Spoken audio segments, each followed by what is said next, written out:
Hi guys, how you doing? It's your girl Vee Gang and welcome back to my YouTube channel.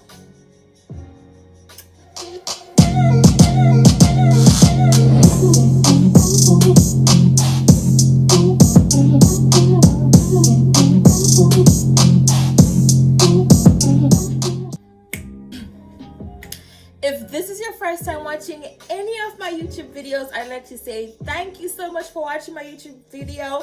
Welcome to the family. And please, can you press on the notification bell so that anytime I post something, you'd be notified. Please also could you press on the subscribe button so that you are subscribed to my YouTube channel. So on this episode, I wanted to do something a bit exciting. I wanted to share my tips as to how I managed to get a 3.92 C.G.P.A for my undergraduate bachelor degree. I did a bachelor degree in international relations and diplomacy. And if you want to hear more about this, stay tuned for more. I'll be right back.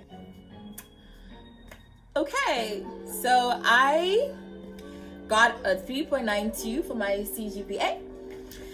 And I want to show you my transcript and where it says I got. Okay, so it's a high honor bachelor degree, and I'm gonna show you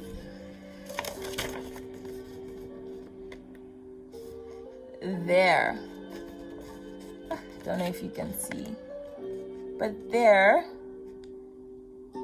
where it says 3.92 high honor, yada yada yada.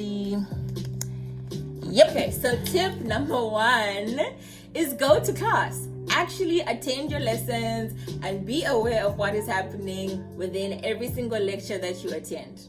Tip number 2 is pay attention and participate in class. That is what got me by and got me through my undergraduate degree. Tip number 3 is do the work.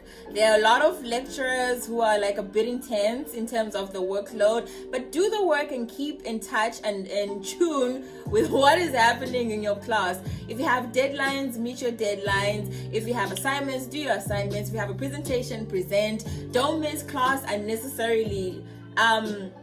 Do the work that you need to do in order to get the good grade at the end of the day. Tip number 4 is put effort into the work that you're doing. Put your best foot forward in everything that you set your mind to. Tip number 5 is plan ahead. Plan ahead of your midterm examinations. Plan ahead of your final examinations. Plan ahead of your assignment deadlines. Plan ahead of your presentations. Just be a step ahead of the syllabus beforehand. Number 6, know your syllabus. Read your syllabus. Read what is expected out of you. Know the books that you're supposed to read, when you're supposed to read them. Know what you're supposed to do within every single week before you go to class beforehand.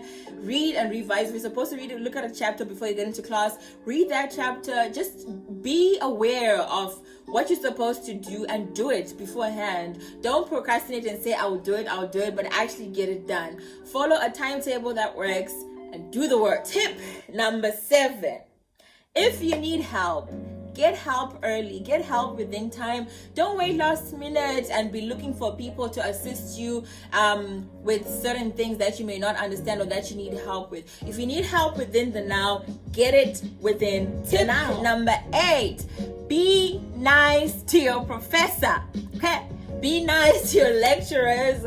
They are the ones giving you information. If you need help from them, nicely ask them. Look at their timetables. Don't be an inconvenience. Try by all means. I think it honestly got me by. I was really nice to my professors. I was nice to people who were helping me out, the secretaries, everyone, the dean. I just really tried my best to treat people the way I want to be treated. You know, not that it would help you with your grade, but just have a good aura about you. You know, let people like you, and not everyone is supposed to like you. I get that, but just do your part in being nice, okay? Because even with some lecturers, as much as just you know you're polite, you do the work and everything, they still have some maybe personal issues with you or whatever. But that's cool, just do your part and be. Number 9 is actually study hard for your examinations. Before it's time for examinations, start reading ahead of time. Even the class tests. that some people don't take seriously, they actually add up to your final grade at the end of the semester. So even if it's 10%, that 10% is a difference between an A and a B, a difference between 80% and a 90%. So do take that seriously. If participation in class is worth 5% or 10%, those little percentages make the difference between your grade at the end of the semester. So make sure that you actually, put in the work and you study ahead of your tests and quizzes. And yeah, tip number 10 is don't say, I will do better next time, I'll put in effort next time, I will study next time. Do it within the now. As I said before, do not procrastinate. Procrastination is the killer of time.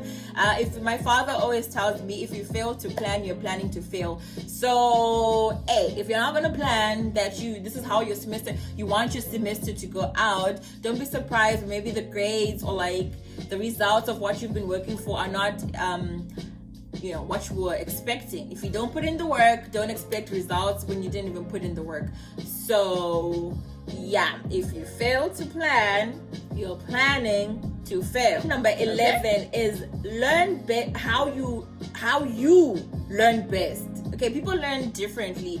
Some people go to class and they absolutely get it like that. As the teacher is, teaching, lecturer is saying what they're saying, they're getting it. And then for some people, they need to go back home and look through the notes. And then for some people, they need someone else to explain it to them. For some people, they need to actually read it straight from the textbook. For some people, they need to go to YouTube to learn how you learn best. And figure that out and don't lose the winning formula. My dad also says that. Do not lose the winning formula. Once you've achieved and you understand how exactly you study, follow it through and keep up with that particular formula so that you're not like shaken in the middle and you don't know what's going on, okay? If you're supposed to study in the night and that's what works for you, do that, okay? Follow the formula till the end. Tip number 12, have your priorities straight and know what it is you're focusing for. What is it you're running for? I know that in Zimbabwe things are a bit shaky and things are not making sense. Your parents are putting so much money for you to go to school and study and pursue your dream as they sacrifice their own luxuries and stuff. They could be doing something else with that money. Make sure you have your priorities straight. You're being sent to universities that you can get a degree, and not just any mediocrity. I don't think any parent sends their kids to school and hopes that they come out with a 1 GPA, or I don't know, something that's not, man, I'm putting money into this. Give me something good out of it. I'm sacrificing my own personal, I could be doing something else with that money, basically. So I think as children, we owe it to our parents as, of course, they're supposed to take care of us and everything. But I also feel like it's a good thing to give them some form of incentive. You're like, I'm doing well. And they're like, my daughter's doing well, my son is doing well. Hey, let me push harder to get them through. I'm speaking especially because of what is happening in Zim. It's not easy for parents to be sending us to school, to be sending us money. The system is a bit shaky and the economy makes it very difficult for them to do basic things that should be easily done, that are easily done in any other country. So as much as they're sacrificing for you to go to school, to go to university and study and pursue your dreams, I think just make the most out of it. So just prioritize your life. What is important to you? What do you seek to achieve after this degree? Do you want to be, you finish the degree and you're just there like, I went to school but nothing came out of it? I think know what you're striving for and what race you're running and run your own race. And my final tip 13, just be prepared to let certain things go. It's a sacrifice that you need to make in order to get the good grades, in order for particular joys and happiness at the end of the day, at the end of your degree. You have opportunities waiting for you, you have scholarships waiting for you, you have job opportunities. There's so many good things that can come out of having good grades. Even if you want to further your school or you want to work or you want to start a business, you never know what the good grades could do for you and what doors it could open for you. So I just advise to put your best foot forward and be prepared to let certain frivolities and certain fun go, so that you can just do what you need to do. My mother always says school always finishes. There's a point in time where you get to, you're no longer doing school, but for the time that you're supposed to be doing school, just focus on it, get your good grades. It doesn't have to be, I don't know, whatever, some ridiculous amount, but do get good grades that would allow you to be at an advantage when you're done with your degree. So yeah, all right guys, those are my tips as to how I got a 3.92 C.G.P.A for my undergrad bachelor degree. If this was helpful for you, please let me know. I just started to share because some people would be asking me, how are you studying? I'll actually do one as to how I was studying, and that allowed me to get the grades that I did great at the end of the day, how I was studying, what things I had to let go. There's just a lot of things that come into play when I think of my undergrad degree and how I managed to get those grades, and they've opened so many doors for me, and I'm just grateful to God who gave me the brains, and the ability to actually remember things, and giving me the zeal and the effort and the push and the drive, because I know that I want to get somewhere within my life. So I just decided, girl, utilize what God gave you to get an advantage in life. So I'm just really happy that so many doors have been opened just because of good grades. So thank you so much for watching my YouTube video. I hope I inspired someone and I helped someone.